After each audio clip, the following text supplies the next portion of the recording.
Në kuadër të 7-8 marsi, Qendra Kulturore e Fëmijëve Puk në bashkëpunim me shkollat në juridiksionin e Bashkisë Puk, organizoi koncertin festiv Mirënjohje mësuesve tanë. Një veprimtari ku të pranishëm ishin autoritetet vendore, mësues, nxënës e prindër, që morën kënaqësi nga talentet e vegjël, produkti i pasionit të mësuesve, për të cilët dedikohet dhe kjo veprimtari.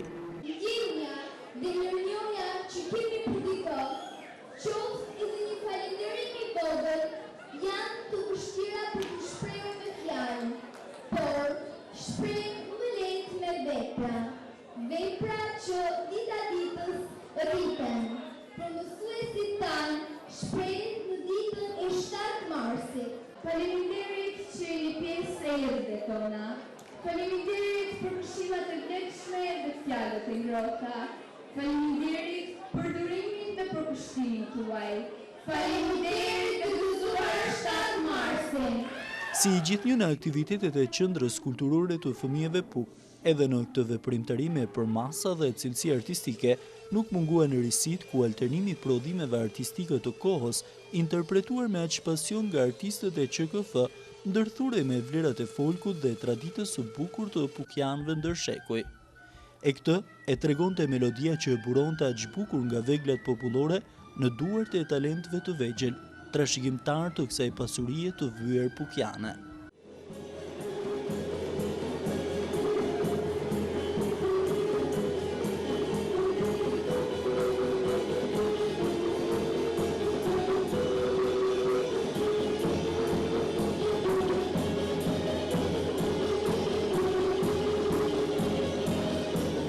Veprimtaria u përshëndet nga zëvendës kryetari i Bashkisë së Pukës Artan Zaja dhe kreu i arsimit në Puk Nikolin Prenga.